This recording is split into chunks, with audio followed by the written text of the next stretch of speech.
Well, hello everyone, and welcome to another episode of Harebrained Games. Today we're going to do a review of Banish, the Snakes. This is a game by Kevin McPartland and Jerry Shiles.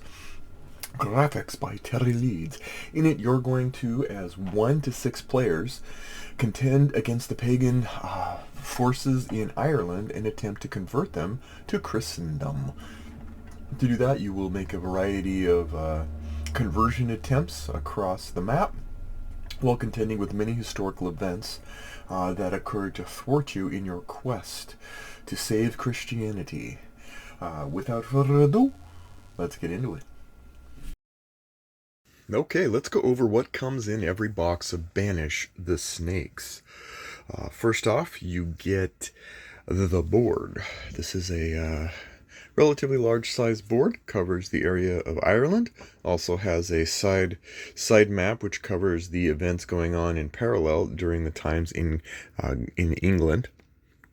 You get lots of placements for different cards and such. That's what you get.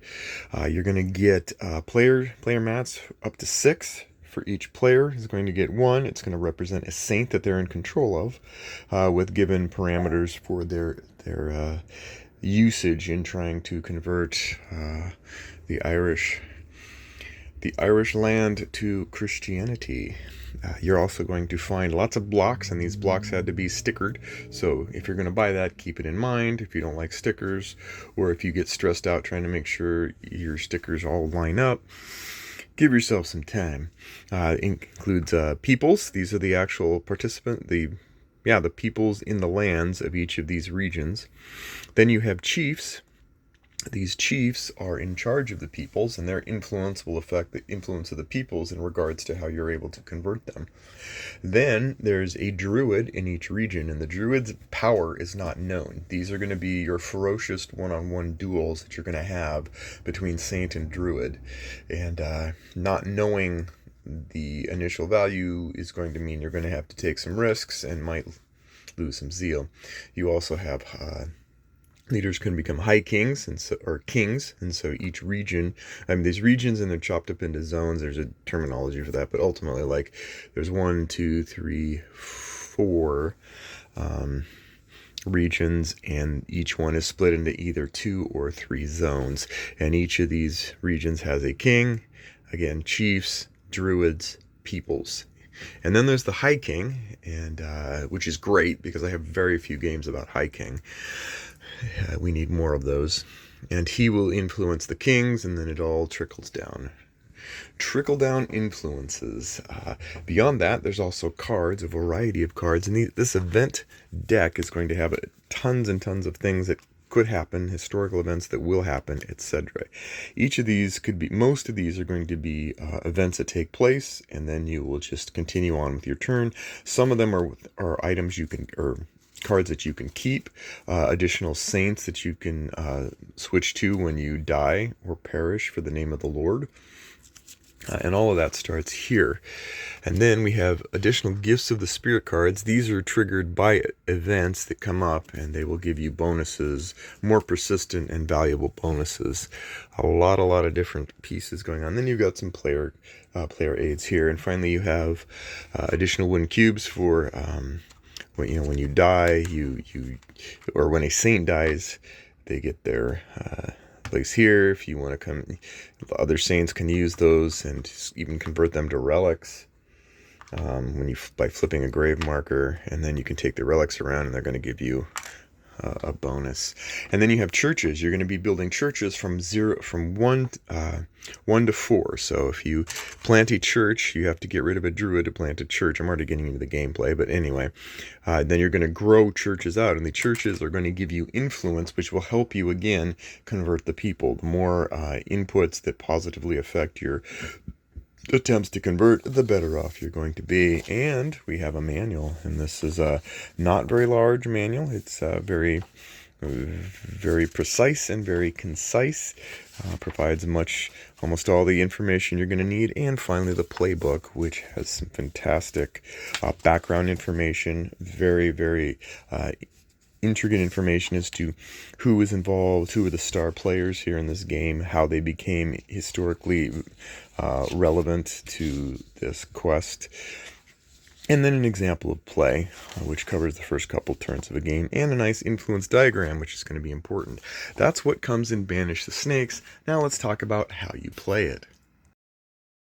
So the object of the game in Banish the Snakes is to win, and you win by converting Ireland, or many of the major forces in Ireland, to Christendom. That's going to be your main thing. If you manage to convert all the peoples, not the chiefs or the others, but all the peoples, all the green blocks, to Christianity, that triggers the end of the game as an overwhelming victory. If you, on the other hand, go through the entire event cards, and all at the end of all of that, then the draw deck runs out. Then you count. That's it. You count up how well you did and decide, what level of victory you achieved. Also, if you I haven't set this up yet. I need to set it back. But in England, this track is going to keep going, and over time England is going to go from Christian back to being pagan, and when that happens and it gets to this end place here, that will also trigger the end game. And finally, if there's another condition where some of these, you're going to handle saints, but if for some reason your saint dies and there aren't any other saints around to take their place, then you're going to become an acolyte, which is a lesser saint. And if for some reason that acolyte dies, doesn't matter whose it is, that triggers the end game. So those are the winning conditions. Now let's go over how you achieve that. Gameplay, again, is covered pretty simply. I've started the game with these three saints. This is more of a historical bent. So Palladius, Patrick, and Auxilius. And thankfully, all of them have some unique benefits and things that they provide as far as skills and abilities beyond just the rote ones that come in the game. If Palladius says any always start, that's kind of a special rule. But the idea is each of these missionaries are going to be given, each on their turn, they're going to conduct an event, and then they're going to take their turn and do a variety of actions based on what's available to them at the time. So what are you trying to do? Well, we're going to start Palladium here. Special rule says he starts here. For those of you who understand the history, he's kind of like the foreshadower of all that went on. And so he starts here in this region. I believe we're going to have Patrick start here. I'll have him start in Raphine, and we're going to have Auxilius start in, let's have him start up here in North Uainia. All right. On your turn, you're going to be triggering events, and those events are always going to be of interest to everybody, etc., etc. Let's just get rolling on that. Let's just go through a turn. So, it's Palladius' turn. He's going to start out, first player marker. He has Zeal. Zeal is hit points. So think of it as health. When your health goes to 0, you die. He has a special ability in that he can do a free build each turn, and he can always move back to Yaganach. Apologies for the mispronunciation, for one action. But first, we need to do an event. Now, this is how the event loop works. We start off with the single event that's already out there called Arthur, King of the Britons.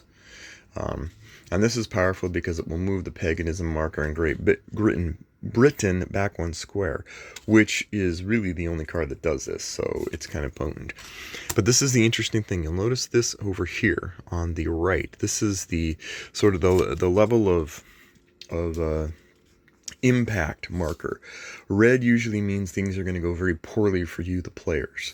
Blue means you're probably going to get away without too much pain. It just varies. And in this case, it's dynamic leadership allows temporary revival of culture. But that's the old event. So what we're going to do is we're going to draw an event card and white martyrdom. Spend time as a lonely hermit in the countryside. White martyrdom. Now, any of these things could possibly happen based on how it lines up here. Very, very clever. Notice the blue lines up with the blue, so we're going to do what's down here on the blue side. And some of these events, they overlap like yellow and green. They could be the same event, whatever. But prayer and meditation rejuvenates you.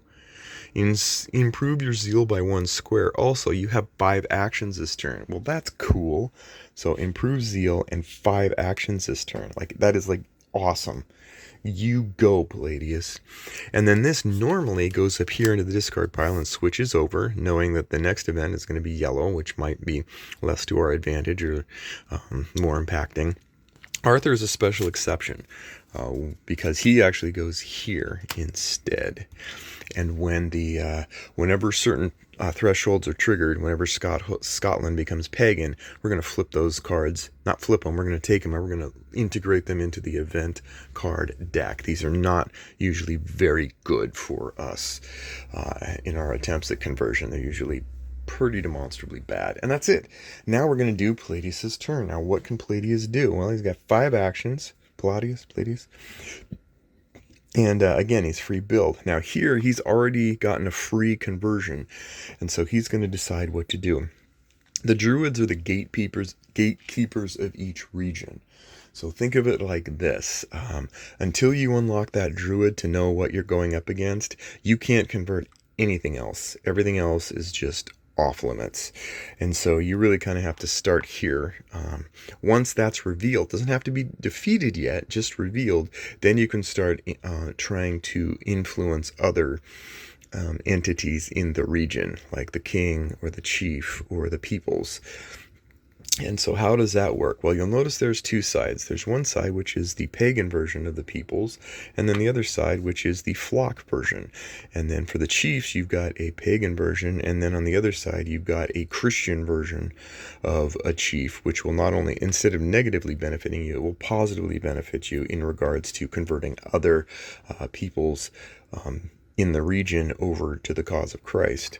So, first thing we're going to do is we're going to try and convert the druid. Or debate the druid anyway. So these are the things you can do. You can prepare, evangelize. All that does is basically give you a boost to your die roll. You're going to roll a die, and your die has to exceed the value of the negative influence in that region. In this case, the druid stands alone, so it's only the druid versus the druid.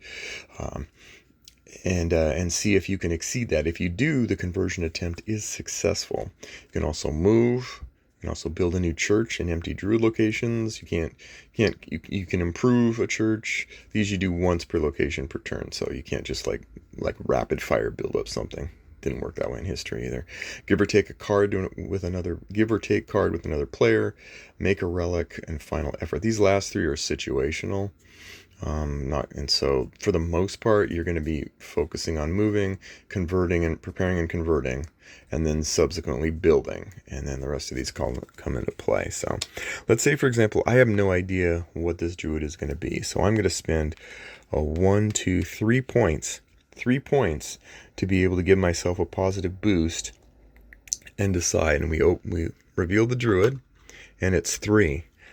So because the druid stands alone, I don't have any other factors. I'm going to go 1, 2, 3. And I spent 1, 2, 3, 1, 2, 3. Instant success. I've done it. I have converted it. I am so pleased. The druid is gone for now. And so I've completed the first. I've done this for free. Then I have a special ability. I can do a free build each turn. I'm going to build a church right here. So we have begun the process, and that was free, but I can't build it up anymore. I'm going to have to just not worry about that yet, but at least I've gotten a foothold. I've gotten a start here, and that's good. Now we're going to do something risky. We're going to spend 1 point to prepare ourselves to be able to get a +1 bonus, and then we're going to attempt to convert the chief here. Now the chief has, the way it works, and this handy dandy chart will tell you, when you're trying to convert a chief, you look at all the influences that are going to impact. First off, is there a druid in the area? No. Is there a church in the area? Yes, but it's level 0, which means it's, until I beef it up, it's not going to give me any benefit. No relics, no graves, no dolmen. So nothing there, but the chief is influenced by the king, so we look at the king in the region, and that's a -3. So now we're at not only 1, 2, but 3, 4, 5. And so we're going to have to do that. We rolled 1 to 4. I'm going to have to roll a 5 or a 6. The Lord is good. And so I rolled a 5 or 6. That's enough to flip it over 2. Oh my gosh, that is a mighty, I have made Palladium, Palladius, you have done well. And that's that. I've now converted this region, or the chief in the region. I've got the start here of a flock. Still got to work on the high king a bit, but yeah. So there we go. And so that's it. That's the end of the turn. Oh, I had to pay one for the conversion attempt. That's the end of Palladius' turn. That's it. That's the essence of the game for the most part, is what you're seeing here. I've just described to you about 68% of what you're going to do on any given time. But let's keep going. Let's have Patrick do something. He's a little bored here. So he's going to draw an event card. Ooh, it's one of the saints. Now, at the start of the game, I chose 3 saints. And then a variety of other saints are going to be added to the deck. You can't have duplicates, so there aren't 2 Patricks, but duplicates. And then these will come up at a time. When they do, you can place them here under the keeper cards. Depending on player count, you can have up to 2 or 3. Keep it so that this special ability doesn't count until he basically boots Patrick to the grave and takes over the joint. And so that's it, and that's it. We don't need to worry about anything. That's the event, is the introduction of Finian. All right, and then he gets a chance, and Patrick's here, and he's like, well, I got druids in the area. There's nothing I can do until I try for the druids. You know what? He's going to move here for some reason. It will become clear, the spirit led. And then he's going to do what's called evangelize. Again, he's going to expend 2 points to evangelize, and then he's going to spend 1 point to try and convert. And it is 5. So druids stand alone. So we got 1, 2, 3, 4, 5. I spent 2, so I need to roll a 4 or better. I do not. I lost. So I lose a zeal. That's a health point. And because it was against the druid, I've now introduced a -1 modifier from the dolmen, who are now there to annoy. Now, even though I lost, I now have opened up this region. Why is that +4? I haven't converted that yet. Thank you. I have opened up that region to be able to have opportunities to convert. Although now the road is much harsher, because with that druid there influencing the rolls, it's going to be much harder to try to pull that off than it was, because of all the negative values going on. So eek. So I haven't done myself too many favors. So then Patrick's going to go, you know what? Like Paul, we were thwarted, so we had to move away. He's going to use 1 action to move to here. All right, and that's the end of his turn. Then we're going to go to Auxilius. Auxilius gets 5. His special is he gets 5 actions, and so that's pretty cool. First thing, though, is first. We're going to do this. Green martyrdom. Spend time as a troubled hermit in strict asceticism. Now we're going to here, and we're going to go yellow. Crowds gather to you, follow you wherever you go to find solitude. Your attempt at green martyrdom fails, so nothing happens. Now we bump this up, we bump this over, and the next card will also be yellow. So that was sort of a no net gain on the play. Now we're going to decide what to do. Well, way up here, we have, why is this? I played too many games and didn't remember to reset it properly. All right, so up here, let's actually stop what we're doing here and just go over some situations that aren't just right up the bat. Let's say that we did this, we got rid of the druid here. Let's say that we had smashing success.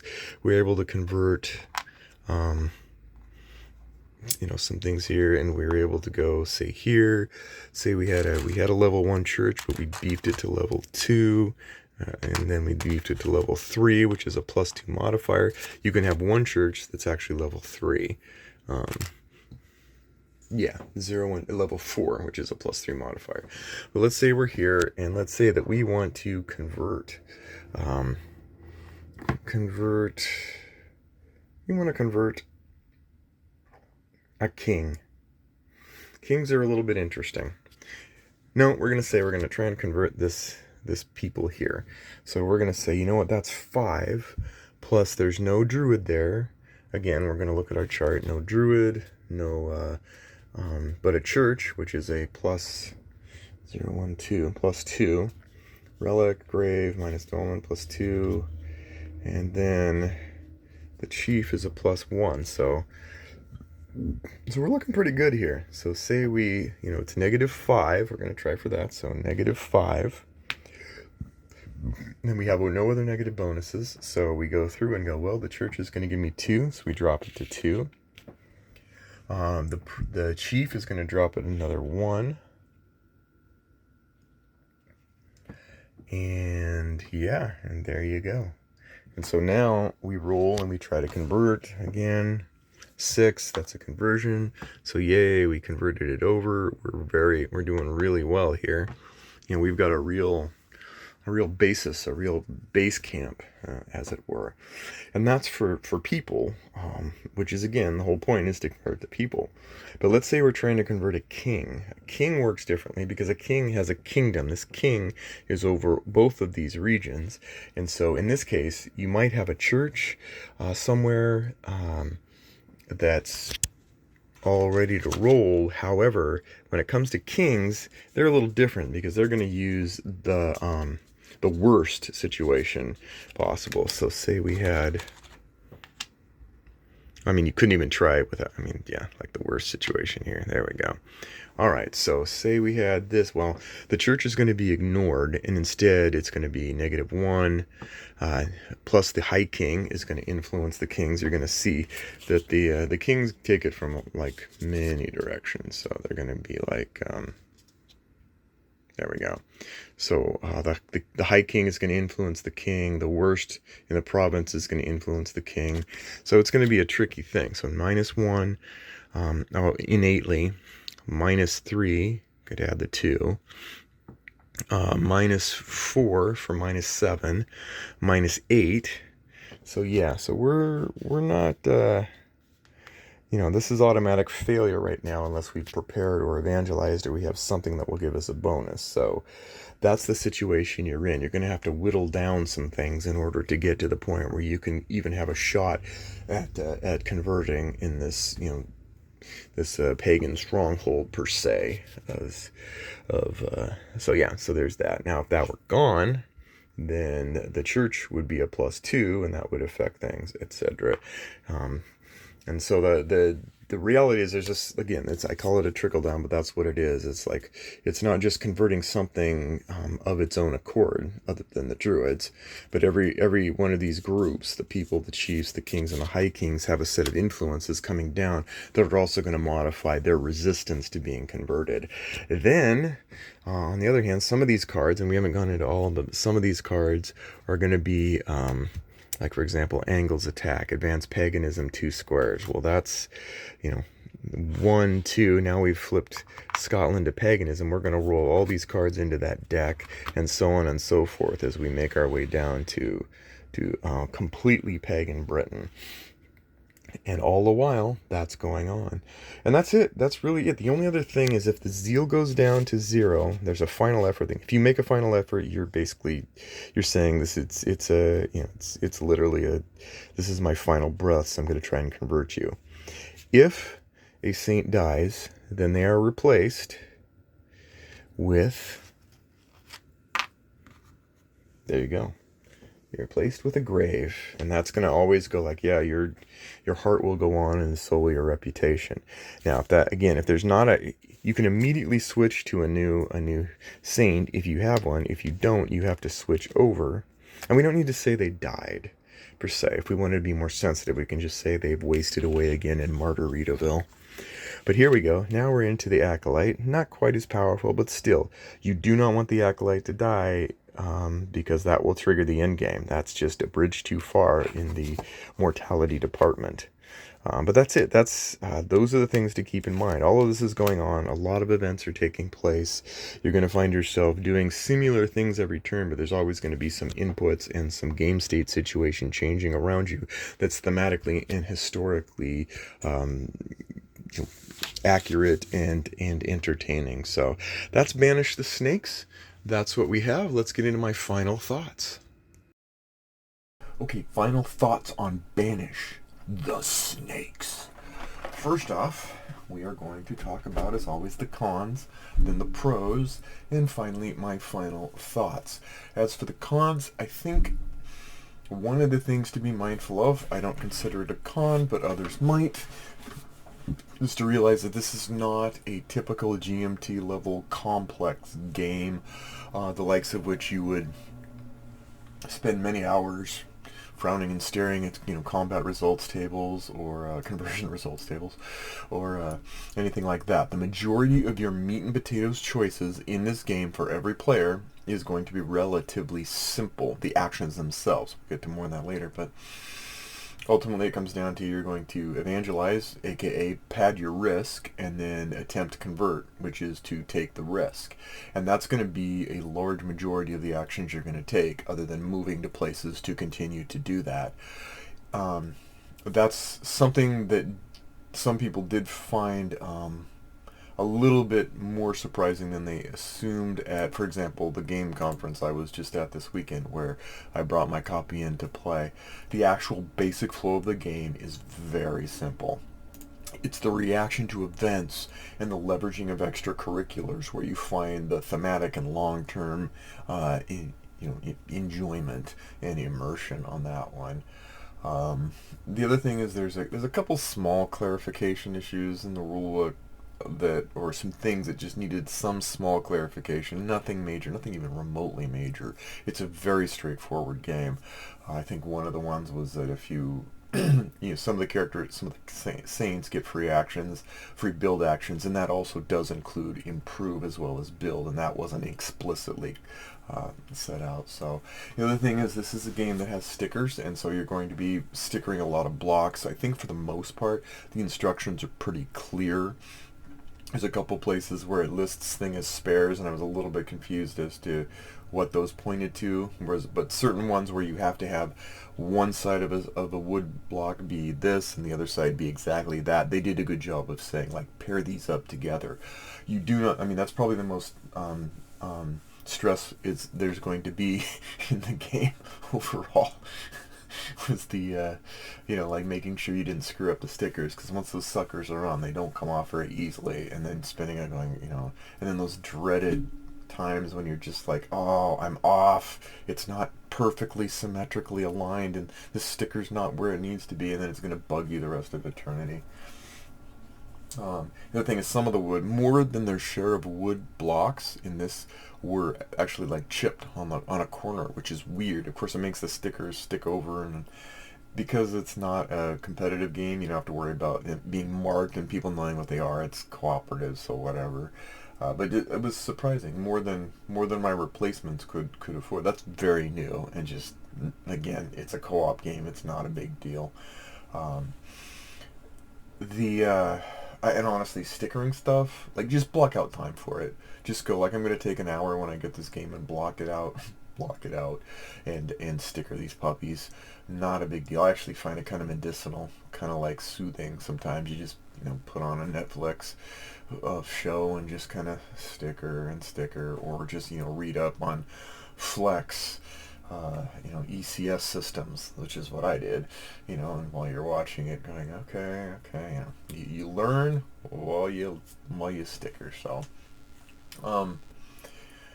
yeah, and the only other thing, and this is almost just kind of an oddity. Sometimes it helps to be a little more explicit, as saying, like, you have certain big blocks that are where you stack kings, because chiefs can become kings, and then you've got a double stack, not a Wendy's double stack, not as juicy, but there's nowhere it really says you just stack the two on top of each other and then the king goes on top. It's a cool effect where you have your kings are on these sort of blocks to show that they're king, and then the high king's way up higher, but that was not explicitly spelled out. It was confirmed on BGG, but it's not spelled out that that's what they're for. So you're like, am I missing something? Like, we have two of these, they stack on top. There's no way it's spelled out. Not a big deal. none of these are even remotely that big. They wouldn't even fly up over the radar in any appreciable degree.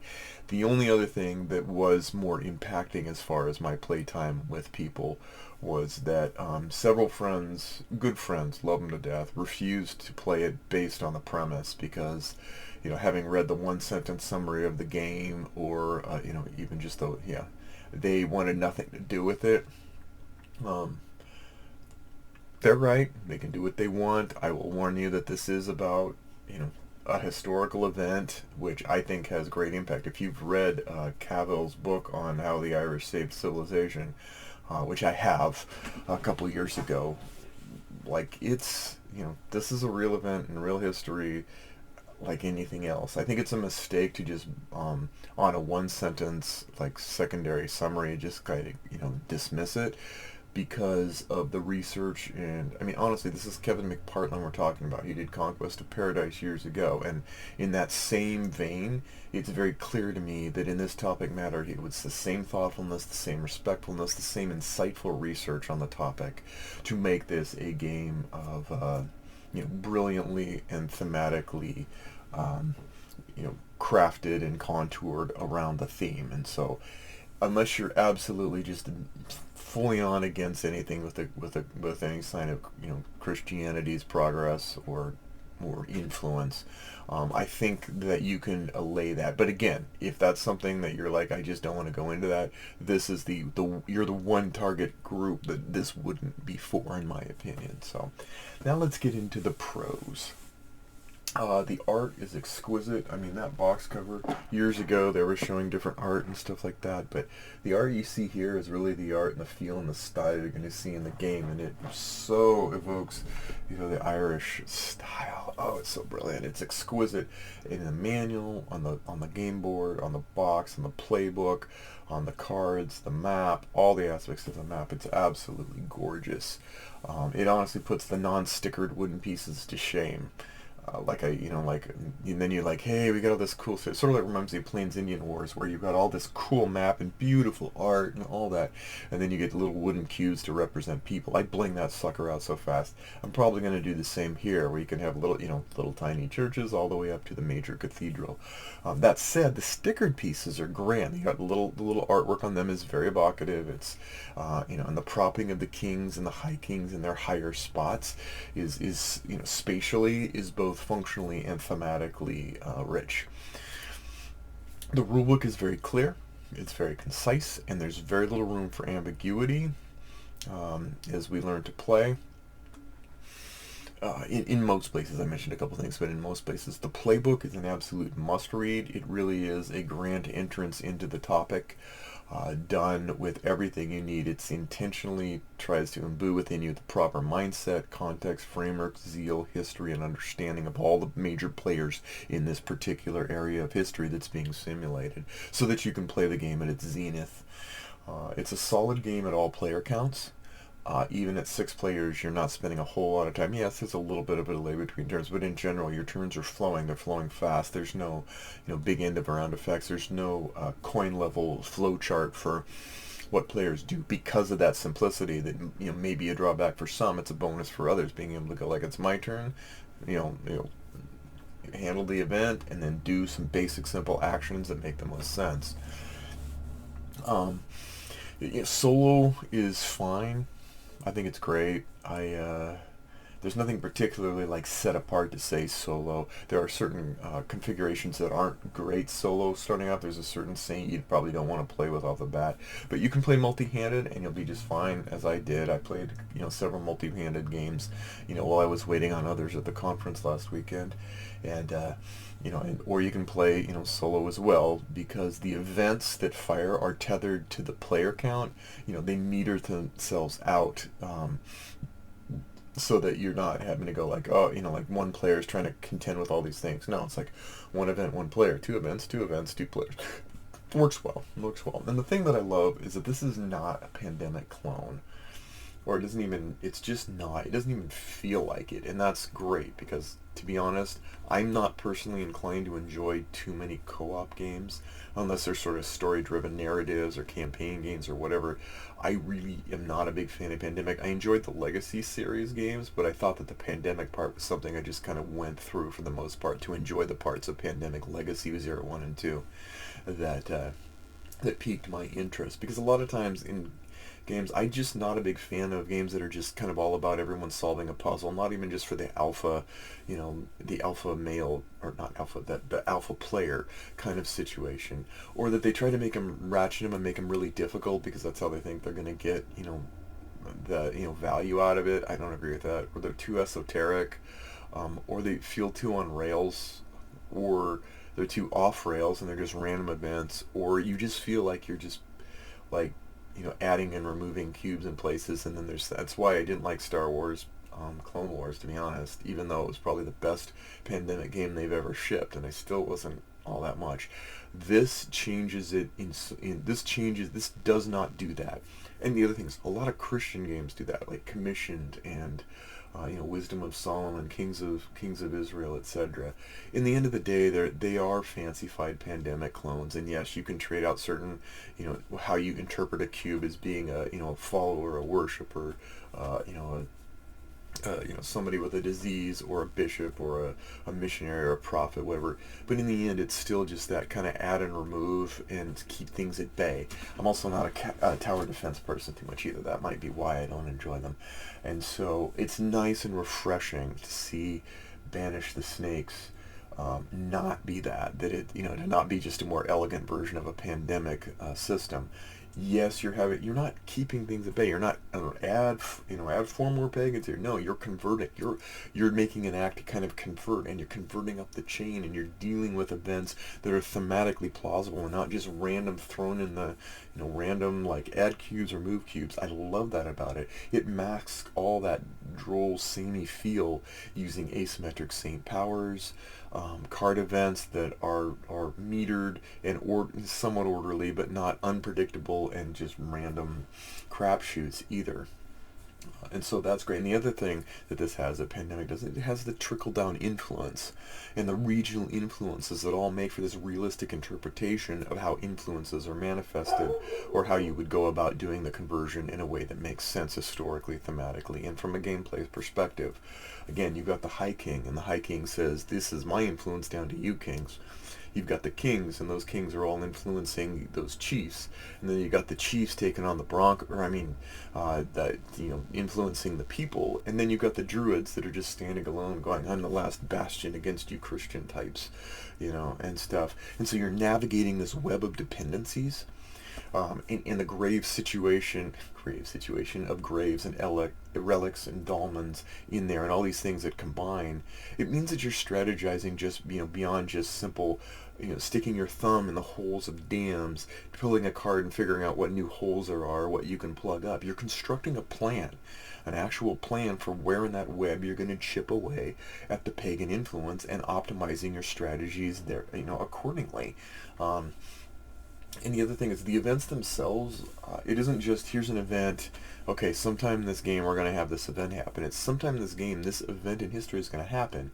And based on certain factors, the effects, the magnitude, the ramifications of that are going to vary based on this up and down colored track. And I think that's a really ingenious way to be able to reuse the same event but have it have different impacts. Really nice, really like that. That's a new and refreshing take. I love the ebb and flow feel of this game. There's no cheap knocks. Like, okay, there are definitely devastating things that happen, but there's no cheap knocks that just kind of go like, well, shoot, like, why don't you just send a nuke into this particular region then? If that's, there are effects, and you are going to have, drawbacks, and you're going to have times when you're going to have to rely on faith and a D6 to get you through those, some of those events. But at the same time, it's a Rails game in that it does have history, and it is going to slowly meander through natural history. But it's not a Rails game with no ability to truly change history, where you just like, let's just simulate this and have the gameplay itself. At the same time, you don't have that. You either have cheap knockoffs or difficulty levels, because none of those things are happening here. It's just so beautifully orchestrated in all the ways the pieces fit, and all the ways that you're feeling like you're traveling through Ireland, contending with all the forces local and beyond, and trying to convert Ireland to Christianity and win the game. The risk reward system, means you find yourself advancing in some areas, and then you'll find yourself waning, or your efforts backfiring in other areas, and honestly, fearing the next event card at times. You might need to be appropriately praying for relief, before the next invasion from England. In the fluid victory conditions, you don't outright win or lose per se, although you will if you make some poor choices like letting an acolyte die. But you're gonna have like, hey, how well did I do? Which is nice to go like, hey, at least I got something. And, it wasn't. I didn't have that home run of history, but at least I got.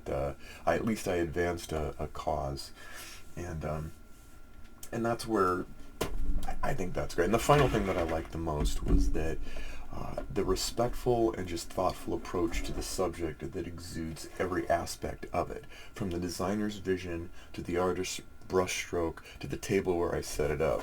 As an example, like, this is kind of what sets the stage. I love the quotes here, and that, St. Patrick's words, "If I have any worth, it is to live my life for God, so as to teach these peoples," a hunger and a humbleness which historically seems plausible.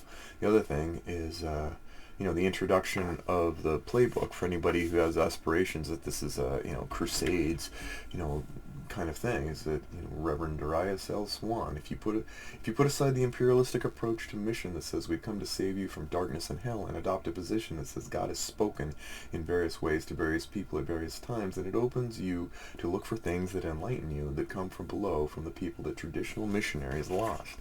Now there's some value in that. I mean, it doesn't take away from the fire and brimstone, those horseback preachers from our own country's history and stuff, and it doesn't change the gospel message for what it offers and what it says, but it does show a humble respectfulness to the topic that I rarely see in games that deal with this subject matter. So, final thoughts. I bought 2 copies of Banish the Snakes. I was so excited for it, just so that I could get it over the P500 threshold faster, and it was worth every duplicated penny. Again, the final caveat is this is not a deep, taxing simulation. Instead, it's a realistic, approachable, plausible, and honestly charming simulation of the historic situation that brought us the renown of St. Patrick and the Irish saga of that time.